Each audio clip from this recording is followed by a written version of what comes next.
¿A dónde están los que se animan a verse?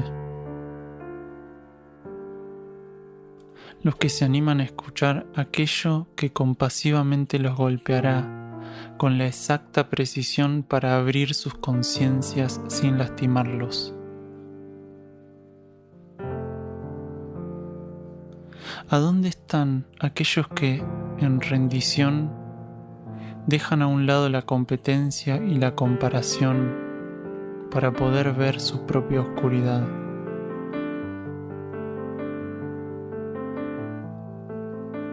¿Qué devendrá, sino instrucción, de animarnos a ver nuestros errores con la altura suficiente para no caer en un apresurado y culposo juicio? ¿A dónde están los que, entregados en absoluta sinceridad, sin positivizar ni negativizar la realidad a gusto, dejan que la verdad los permee y los transforme, acercándolos a su identidad interna? ¿A dónde está la infinitamente profundizable humildad para decir no sé? Para pararnos con elevado discernimiento en donde nos corresponde. Con el discernimiento para comprender que ahí y solo ahí podremos ser un beneficio evolutivo para el cosmos.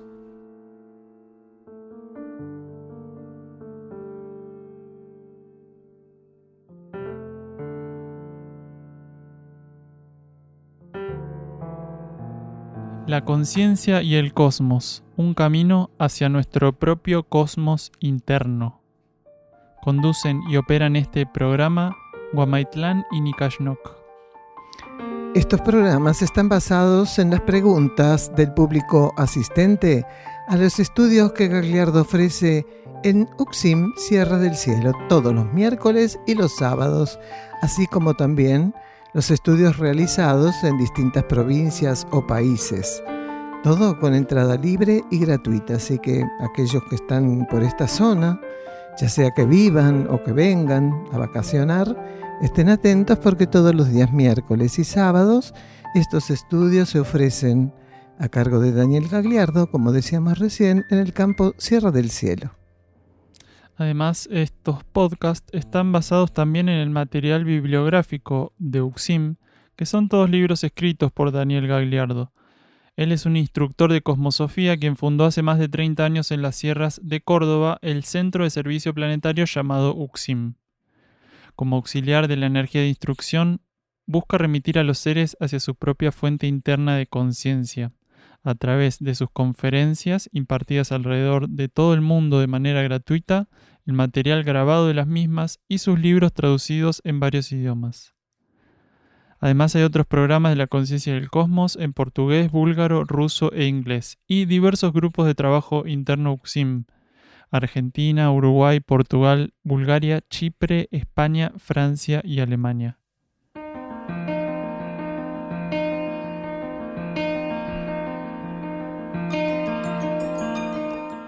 El centro Uxim se puede visitar para participar de los encuentros con Daniel Gagliardo y también realizar estadías compartiendo la actividad diaria con los que allí moran.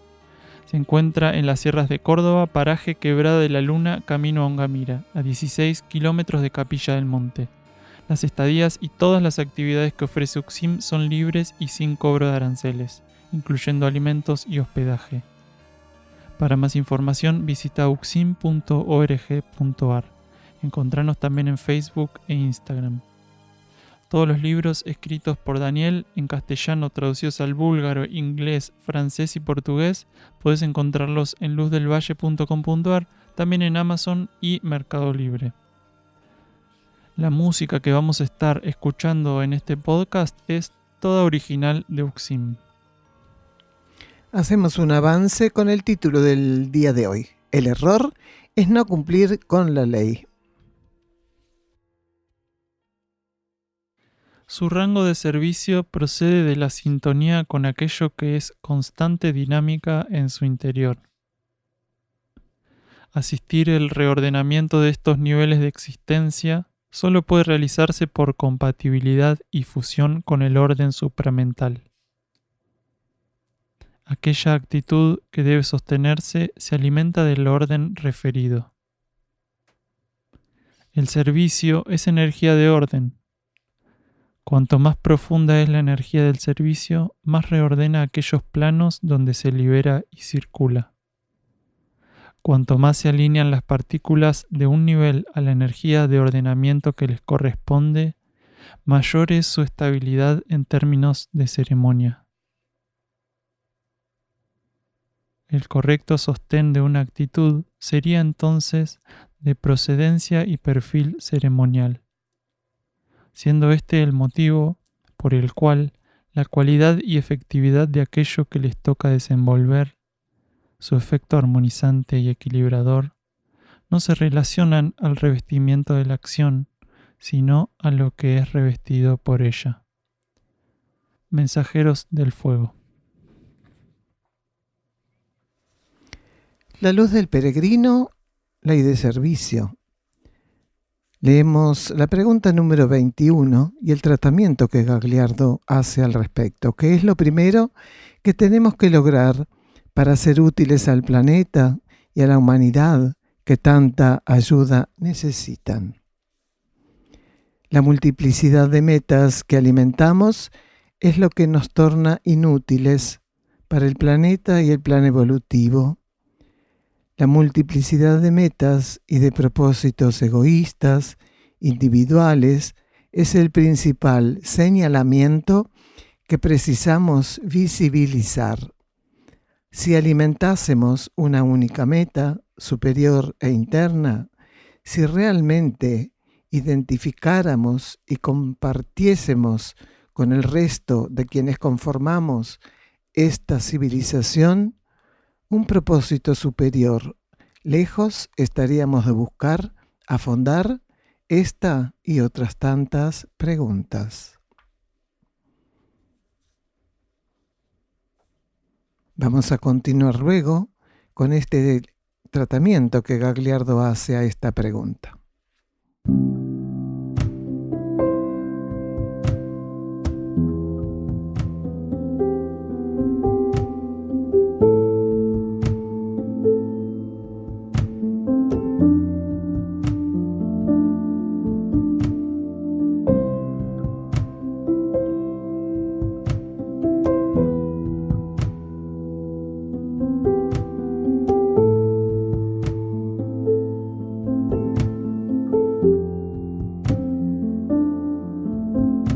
Título del programa de hoy, entonces, el error es no cumplir con la ley.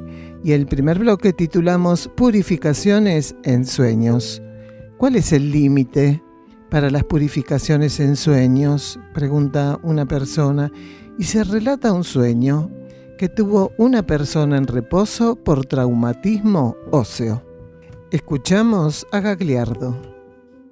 No es descabellado decir que sueños de esa naturaleza cooperan para mantener el físico en estado, porque hay todo un funcionamiento cerebral relativo a los movimientos de caminar, de moverse, pararse, sentarse, del equilibrio, que se mantienen estimulados, activos. Entonces no sería nada extraño que internamente esté siendo estimulada para tener esos sueños y que después lo único que tenga que hacer es conectar esa actividad a la rehabilitación cuando ya se pueda levantar de la cama. Entonces no hay límite para el alcance onírico sobre el tipo de efectividad que se esté buscando en relación a algo. No lo hay. Y del mismo modo, la pregunta inicial fue cuál era el límite para la purificación en el nivel onírico. Lo que no sabe la ciencia y no saben las personas en general es que hay seres que desencarnan plácidamente durmiendo. Y que muchos de esos seres que desencarnan plácidamente durmiendo pasaron por un proceso purificatorio terrible en sueños donde terminan muriendo en el sueño, pero también acompañando esa muerte en la vigilia. Y que a veces lo que los lleva a morir en sueños es de un índice de traumatismo, de dolor, de extensa agonía, que tiene como corolario encontrarlo muerto en la cama. Entonces no hay límite, no hay un límite purificatorio onírico y otro límite purificatorio de vigilia. Se puede llegar al punto máximo purificatorio, que es el desencarne, tanto en vigilia como en sueño. Lo que ocurre es que la ciencia no puede comprobar esto que decimos, pero la ley lo ejecuta. Entonces, si un ser en vigilia no pudiese vivir por algún motivo que la energía considera, cierto tipo de secuencia que lo lleve a desencarnar de un modo en particular, lo lleva a vivir esa secuencia oníricamente, pero con el cierre que unifica las dos vidas, la de vigilia y la onírica, que sería el desencarne, que es lo mismo para una como para otra. Un ser desencarna tanto para las vivencias de vigilia como las oníricas, porque es una misma vida la que está transitando, nada más que en estados diferentes de conciencia para esa encarnación. Pero desencarnar es lo mismo. Y lo lleva a desencarnar tanto en sueños como en vigilia. Lo que pasa es que en vigilia lo podemos comprobar. Oníricamente no podemos comprobarlo. Puede ser que él esté viviendo consciente. Va a depender cómo él responda a la prueba en el periodo onírico. No hay diferencia. La conciencia es puesta a prueba siempre. Pero sí, realizar o ponerlo a prueba de un modo en particular en la vigilia es un desgaste enorme de energía. La energía continuamente busca la síntesis y la administración mayor de sí misma. Si ese ser entonces puede vivir una experiencia adecuada en el campo onírico, lo van a llevar a poner a prueba en el campo onírico para esa experiencia. Y si la experiencia en el campo onírico requiere que él llegue consciente o con la mayor conciencia al desencarne, nada más que lo está viviendo en el periodo onírico, él está ante esa prueba. Puede que llegue a pasar la prueba o que no, pero si tiene que desencarnar, ¿qué va a pasar? Lo voy a buscar la mañana siguiente porque no se levantó para ir al trabajo y se murió. Listo. Y dice, no, menos mal que no sufrió. ¿Qué sabe si no sufrió? Eso va a depender del estado de conciencia de ese ser, porque puede haber pasado las de Caín emocionalmente durante todo el periodo onírico, que fue el preámbulo del desencarne. Porque un ser puede fallar a la prueba de equilibrio tanto oníricamente como en vigilia y pasar por procesos de sufrimiento tremendo porque no puede dominar el estado de su conciencia ante el dolor. Y pasa del dolor al desborde emocional, que es el sufrimiento, que no tiene nada que ver con el dolor. El sufrimiento es algo que nosotros nos imponemos, primero en rechazo del dolor, en desacuerdo con el dolor, lo que nos genera desequilibrio. Y el desequilibrio que vivimos por rechazar el dolor nos sumerge en sufrimiento. Es eso. Lo que no sabemos, salvo que hubiera información interna, es qué pasó a nivel onírico. Sabemos cuál fue el final. Se le encontró ya para otro lado. Pero no sabemos qué pasó a nivel onírico. Para auxiliar el planeta, un ser tiene que tener por sobre encima de cualquier otra cosa una única meta, un único propósito presente en su conciencia. Comunión con un paradigma del cual emerja la síntesis que promueva su compromiso evolutivo. Así, aunque un ser creyese que todas sus metas y propósitos fuesen buenos o positivos, esto seguiría involucrándolo con la ilusión. Debemos entender que cuando nos referimos a una multiplicidad de proyectos personales y no a un único y superior propósito, aún la existencia es para nosotros una fragmentación que difícilmente nos permita ir de lo irreal a lo real, de lo superfluo a la simplicidad de lo necesario. Mientras conserve decenas de metas y propósitos, aunque crea que minuciosa y escrupulosamente los he seleccionado, reforzaré mi relación con la experiencia kármica de la ilusión. En la multiplicidad de metas y de ambiciones, de propósitos personales está la falla personal de cada uno de nosotros. Bueno, nosotros percibimos profundizar en una parte de este texto que dice: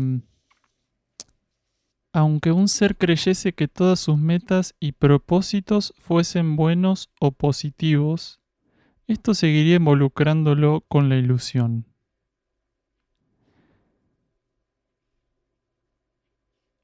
No es fácil la autoobservación y nos cuesta mucho a los humanos ser neutrales con nosotros mismos y con los otros, ¿no?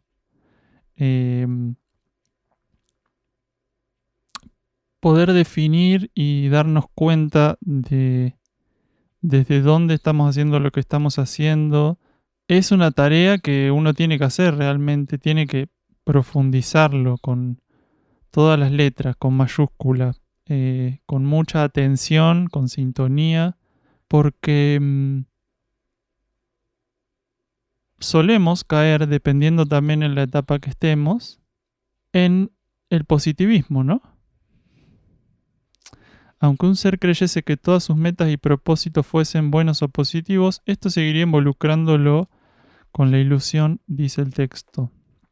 Entonces ahí, bueno, el beneficio de la duda está bueno en este caso. Darnos el beneficio de la duda y realmente con apertura, con sinceridad, intentar discernir si aquello que estamos haciendo no es simplemente algo que nosotros creemos que es bueno, que es positivo, que es necesario, pero nuestro ser interno no nos está estimulando a hacerlo. Vamos a un silencio bajo formato musical.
Quienes con tibieza asisten a estos tiempos de fuego y ley, ya en la fragua, donde intentarán consumar su liberación, solo encontrarán rescoldos incapaces de fundir sus cadenas.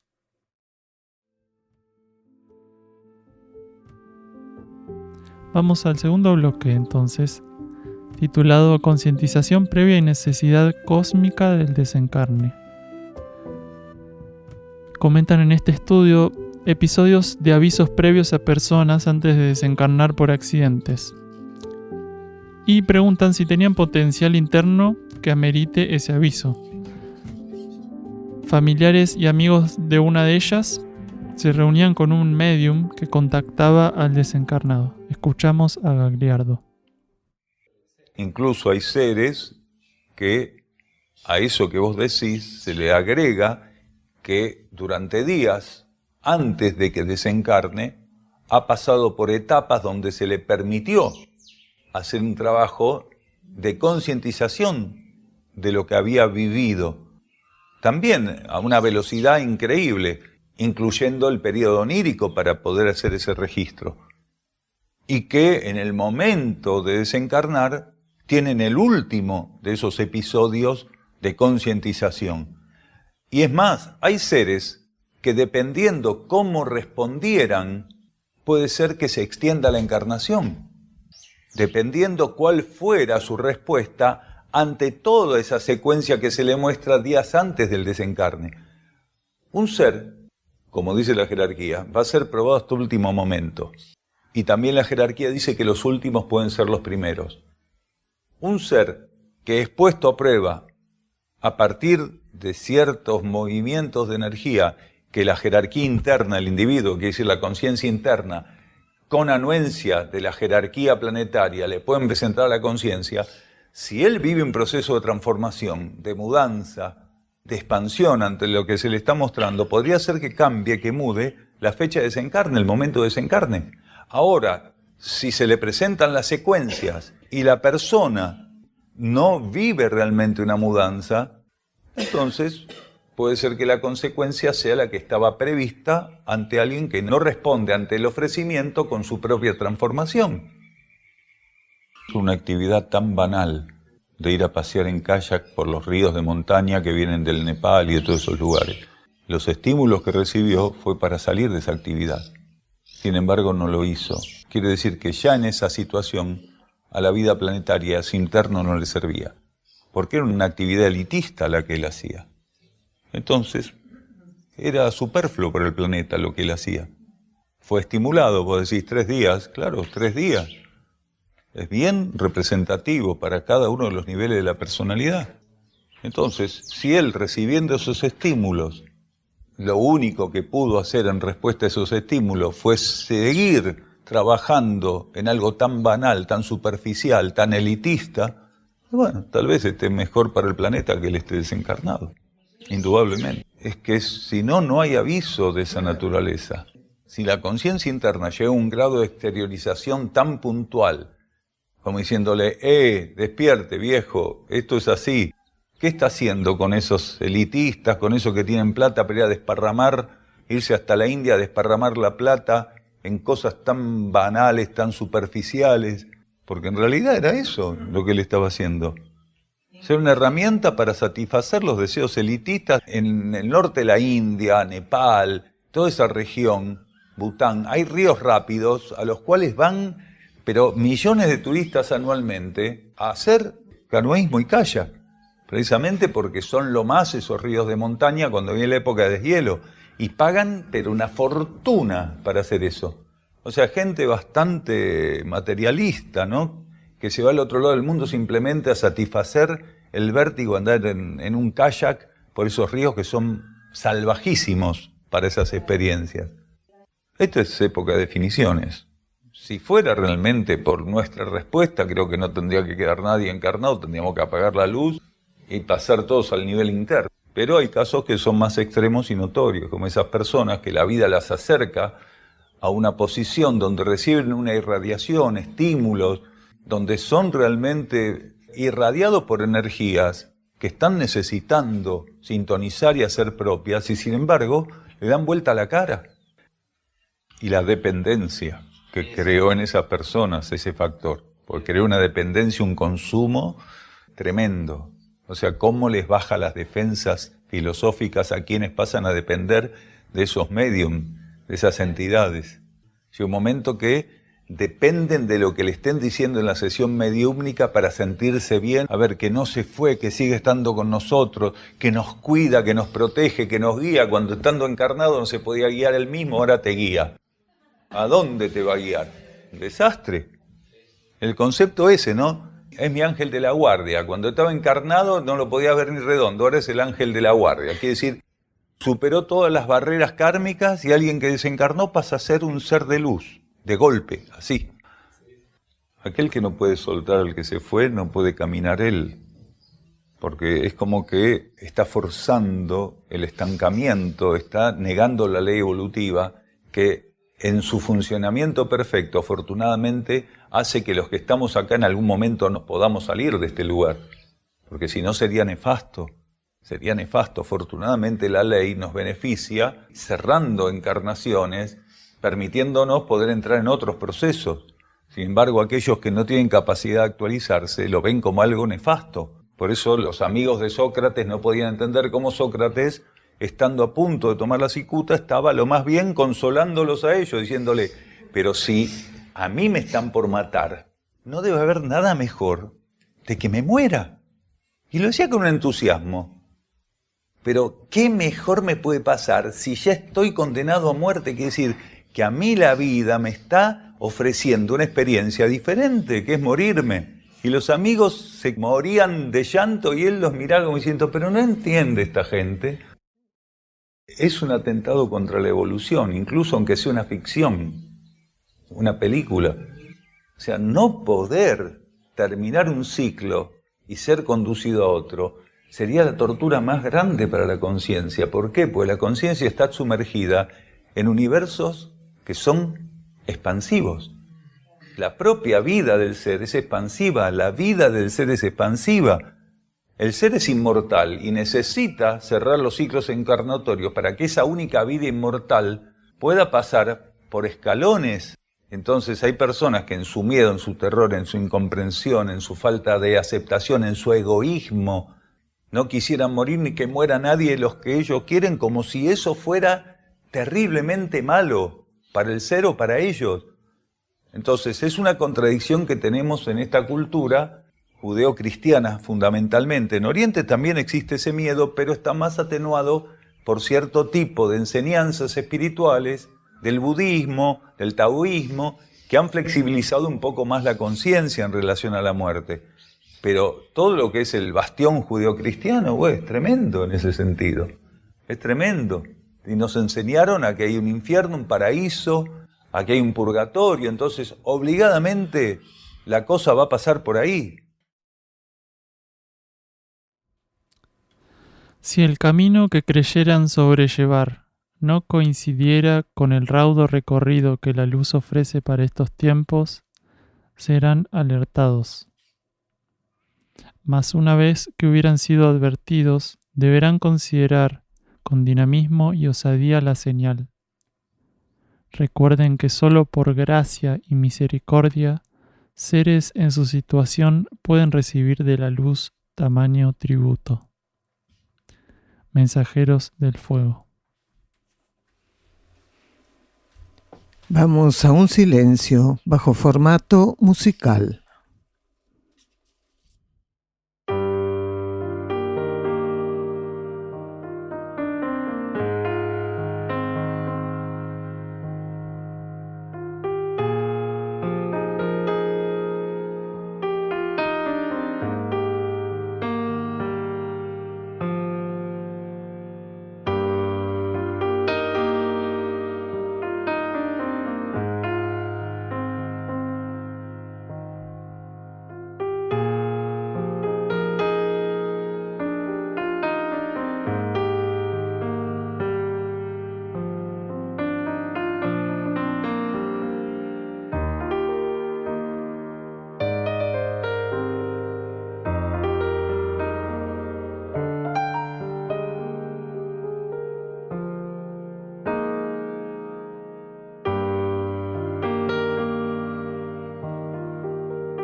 Continuamos con la lectura.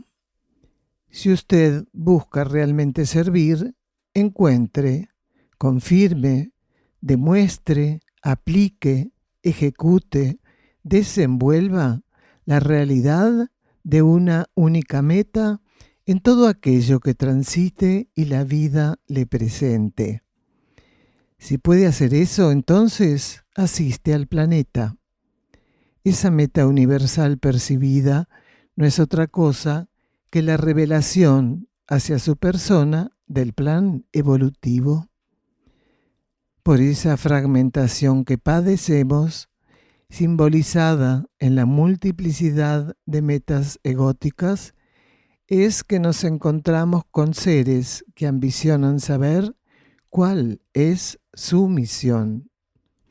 Comúnmente suelen razonar o forzar reflexiones acerca de aquello que tanto los intriga, impidiendo así que la luz les muestre que todos tenemos una única misión y que ella consiste en manifestar la asistencia al plan evolutivo. Toda tarea genuina es simplemente esto.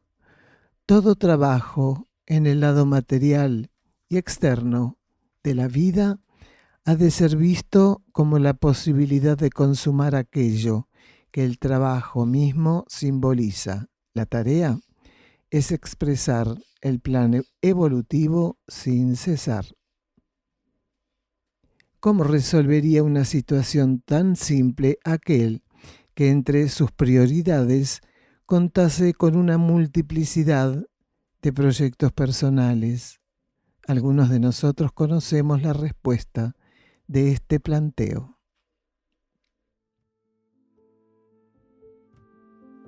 Vamos por el tercero y último de los bloques del programa de hoy.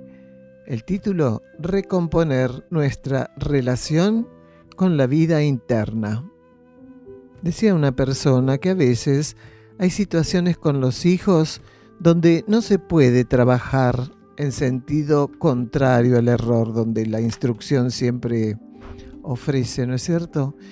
Y después una persona comenta que en una autobiografía de Gandhi él mismo se preguntaba si no habría restado atención a sus hijos por la actividad pacifista que hacía. Escuchamos a Gagliardo. Uno puede trabajar siempre en sentido contrario al error. Lo que uno tiene que erradicar es el preconcepto de creer que trabajar en sentido contrario es operar sobre el mismo campo y las mismas condiciones, que eso es imposible porque todo es irrepetible. Entonces, supongamos que una persona reconoce haber cometido errores puntuales con su hijo, que tiene conciencia de eso. Si llega a tener otro hijo, tiene la oportunidad de empezar a trabajar en sentido contrario con ese otro hijo que está teniendo. Pero si no va a tener más hijos, por lo que fuera, porque tomó conciencia, porque la energía le está señalando que no, tiene toda la humanidad para ensayar eso. Porque los errores, por más que uno entienda o crea que los cometió con una persona en particular, los cometió con la vida planetaria. Por eso muchas veces dijimos que tenemos que entender que las situaciones individuales son una ilusión, no existen. Son situaciones universales, son situaciones planetarias. Cuando me equivoco en un contexto universal. Lo puedo vivir individualmente porque soy limitado y solamente vivo las cosas mirando mi ombligo. Entonces creo que el problema es mío, que el error lo cometí con ese solamente. Pero cuando uno se va ampliando, entiende que le dio un tratamiento inadecuado a una situación que no es particularmente mía, que mi limitación me está haciendo creer ilusoriamente que es mía, es una situación planetaria. Por eso estoy transitoriamente formando parte de una sociedad planetaria, de un universo planetario. Entonces, a medida que el ser se expande, entiende que por más que a nivel planetario haya cometido un error con Josecito, lo puede trabajar, el sentido contrario, con todo el resto de los Josecitos que existen en el planeta. Que no necesariamente la vida me va a poner a trabajar en sentido contrario con aquel con el cual creo que tuve un problema. El problema lo tuve con una situación planetaria. Insistimos, nuestra miopía nos hace creer que el problema lo tuve con ese exclusivamente. Todos nosotros somos puestos a prueba en el marco general de las situaciones planetarias. No existen las situaciones individuales. Las vivimos con mayor o menor egoísmo o con mayor o menor amplitud de conciencia a nivel universal, dependiendo ya cómo esté polarizada nuestra mirada de la vida, en la vida y por la vida. Si un ser es muy egoísta, las cosas las va a ver siempre así, en su microcosmos egótico. Si un ser se empieza a expandir, se da cuenta que cuando hizo un mal tratamiento en la realidad, lo hizo en función de lo que ese universo le estaba proponiendo. Entonces, trabajar en sentido contrario tiene más opciones que el error que creemos individual. Porque el error que creemos individual lo cometí con Josecito, pero trabajar en sentido contrario lo puedo hacer en todo ese universo, con todo lo que lo compone. Quiere decir, las posibilidades de trabajar en sentido contrario son infinitas, mientras que la situación que trate mal es bien limitada.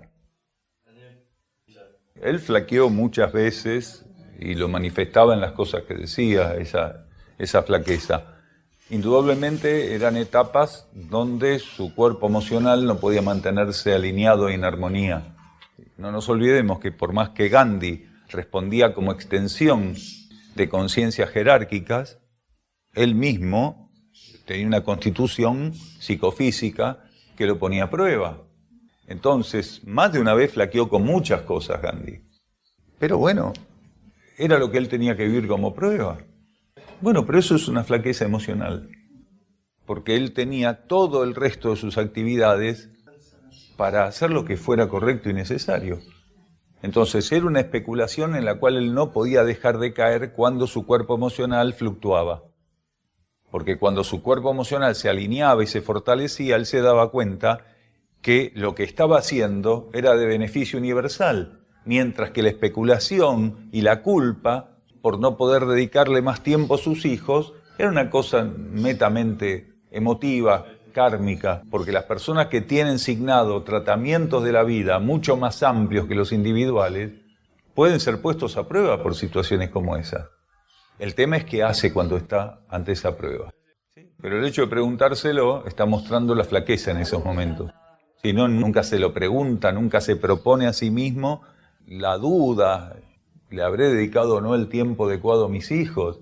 Si nosotros entendemos que existen mecanismos kármicos puntuales, donde incluso personas como Gandhi podían llegar a ser padres de personas o de hijos, en este caso, que tuvieran que pasar por la vivencia de tener un padre como él, incluso con los desajustes o fallas o errores que pudiera tener ese padre.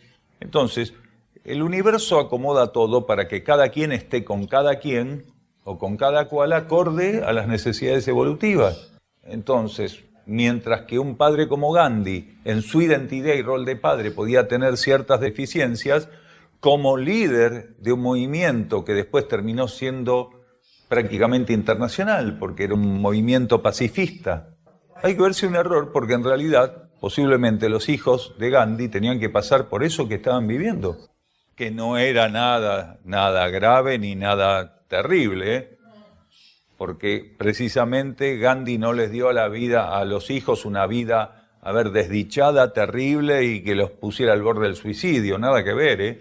Lo que pasa es que Gandhi era una persona que no podía evitar de algún modo, por su formación, porque él tuvo una formación académica muy racional, no podía evitar por su formación tener algunos matices medios obsesivos de lo que era lo puntual, de lo que era la perfección, y no podés evaluar algunos aspectos kármicos desde la puntualidad, el perfeccionismo.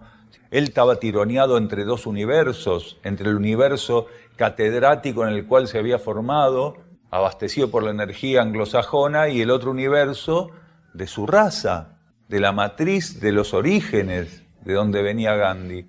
Entonces estaba tironeado kármicamente en muchos sentidos.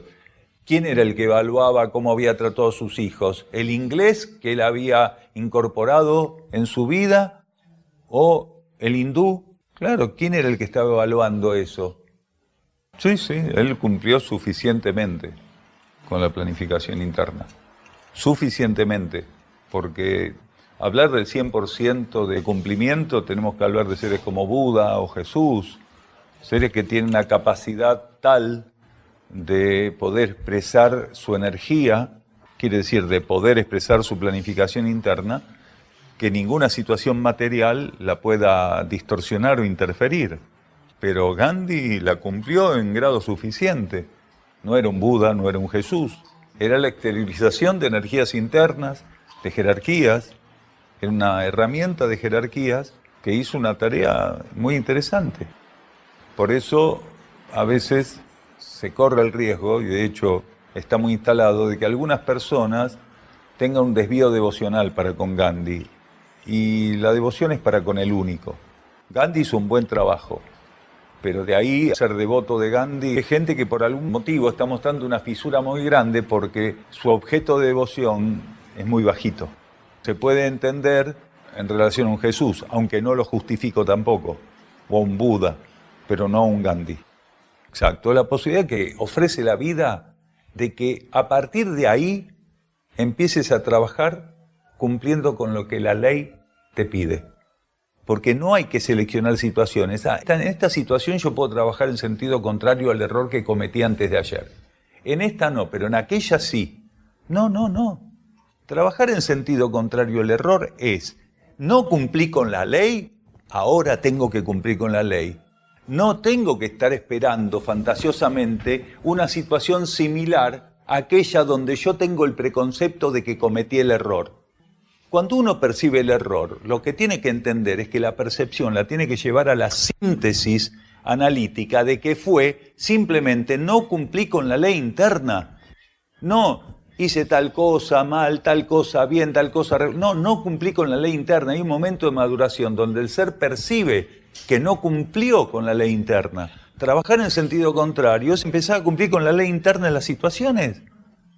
Entonces, aunque no sean las mismas situaciones donde creo por preconcepto que sí cometí error, porque eso es una cosa especulativa, de inmadurez, que voy a estar esperando que la vida, para trabajar en sentido contrario, me permita recrear una situación idéntica. Eso no existe.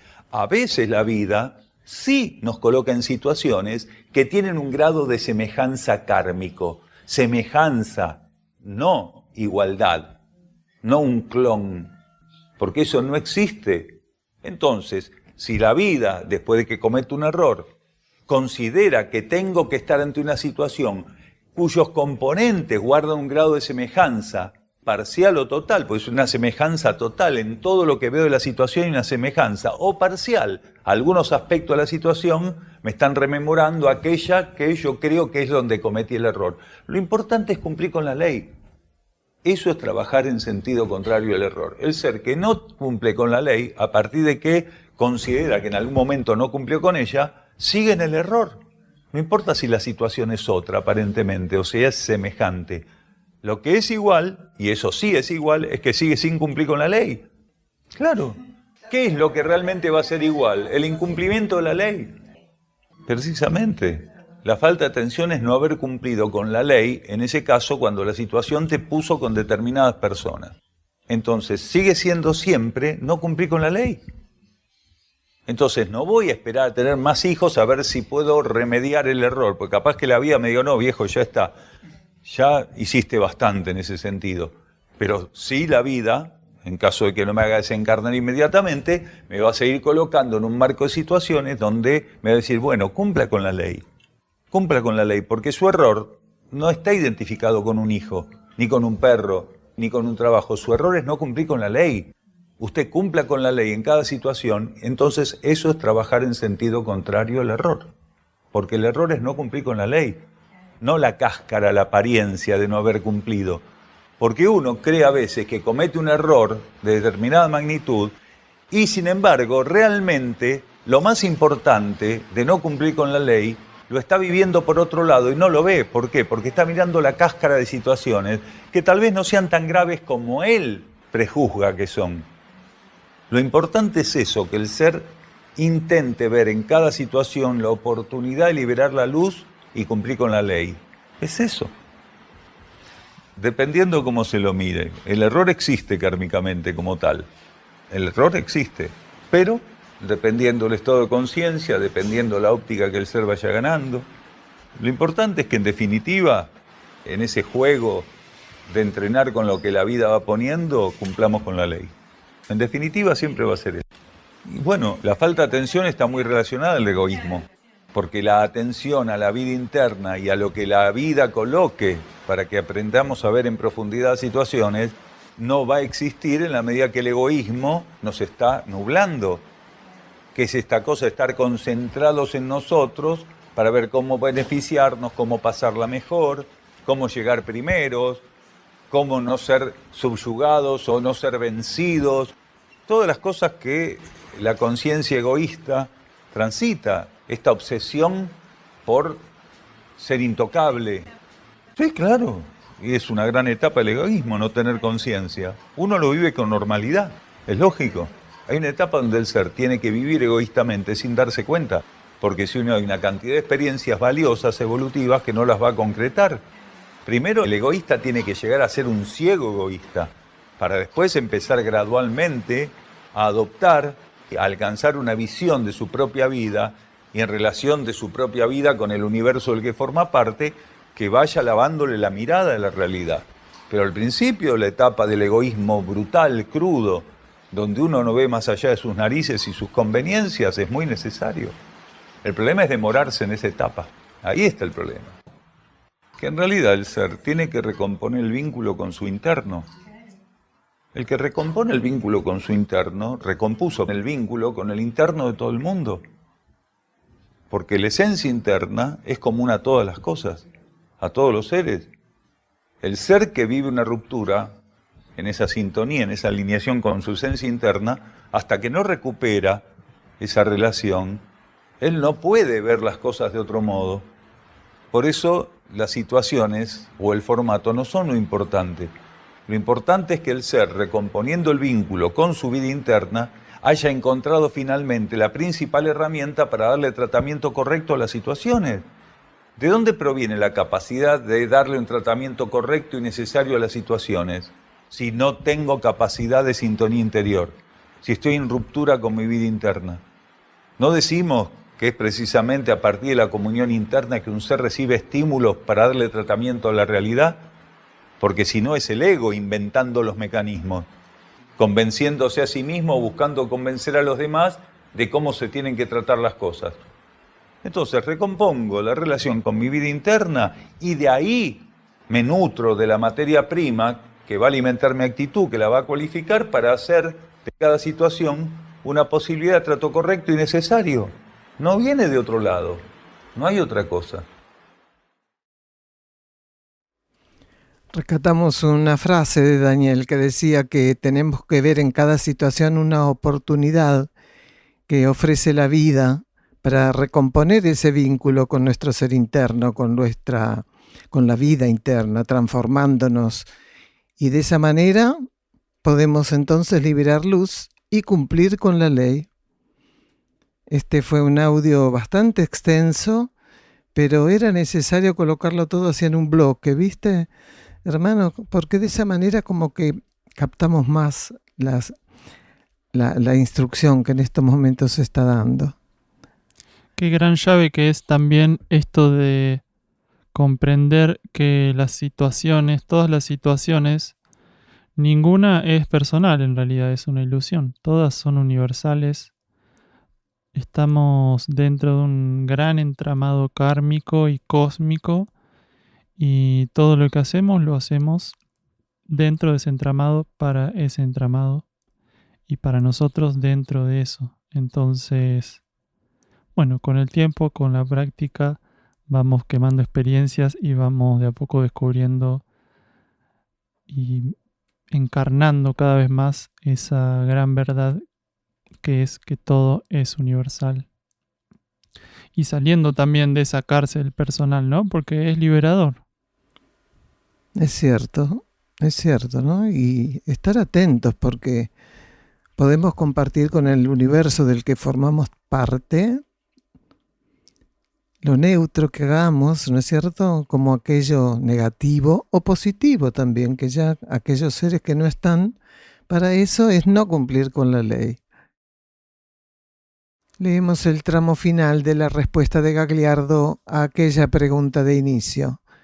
De este modo, nos hemos podido acercar a una determinada conclusión. Aquel que no entiende, no comprende y no asume una única meta, lejos está de servir al planeta. En todo caso, y según la óptica desde la cual fuésemos percibiendo esta cuestión, no se consumaría el perjuicio de manera frontal, mas sí por omisión y complicidad ante el sistema hipnótico, con consecuencias pasivas e inércicas. Así el ser se resistiera a lo inevitable o concretase de antemano su renuncia sin luchar, estaríamos ante una capacidad de discernir altamente inhibida. Por el contrario, entregarse sin costos de energía, sintiendo que es inevitable, puede ser una percepción de lo correcto, estando en sintonía con su interno, percibiendo que aquella situación no tiene salida de su parte y que por algún motivo le es propuesto transitarla de aquel modo. Se alinea y dispone a la mayor receptividad, buscando dar tratamiento a la situación que se manifiesta con equilibrio y armonía, sabiendo que no será posible evitar el contacto con aquel aspecto de la energía. Lo sabe certera y efectivamente, no ilusoriamente, cognición no racional, como resultante de un proceso intuitivo. Los seres deben intentar, para saber cuál es la característica de una situación y el proceso a ser desenvuelto, abrirse a su centro de conciencia. Estar en sintonía, percibir, discernir, serán las herramientas que los asistan para detectar cuál será el tratamiento a aplicar en una determinada coyuntura. Cada ser va a depender de su capacidad, aquella con la que cuente en cada estadio evolutivo, para avanzar en la experiencia de conducción interior. Puede ser encaminado hacia una prueba puntual. Ver cómo se conduce ante lo que es aparentemente inevitable. Su alma, su ser interno, considerará el momento adecuado para aplicar ciertas energías volcándolo hacia un aprendizaje de esa naturaleza.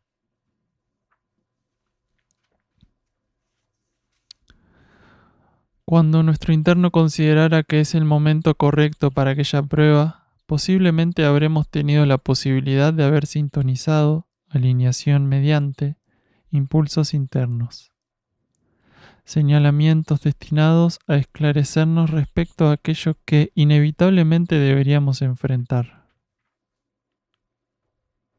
En el caso de aquello que puede ser evitado, y no haber tenido la capacidad de salirnos del carril de la situación a tiempo y en forma, la ley evolutiva nos colocará cíclicamente ante situaciones que permitan ensayar el tratamiento efectivamente correcto.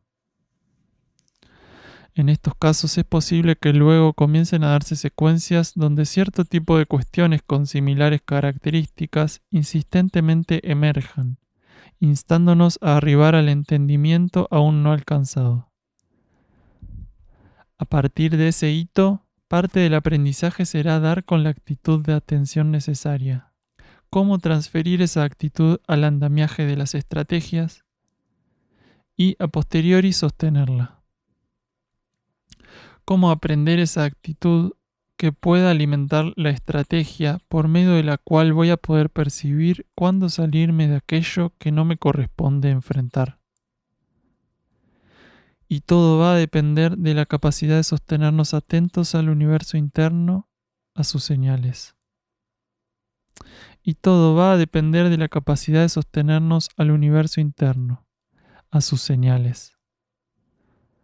Funcionar como seres con la integración de esta valiosa cualidad opera en beneficio del todo, no solo a nuestro favor, ni en contra nuestro, sino en beneficio del todo. Fragmento del libro Pruebas, cuaderno número 2 de la colección Cuadernos La Luz del Peregrino de Daniel Gagliardo. ¿Cuál es el título del próximo programa? Hermoso título, hermano. Sierra del Cielo, síntesis para la práctica. Y nos vamos hasta el próximo programa de la conciencia y el cosmos. Un camino hacia nuestro propio cosmos interno.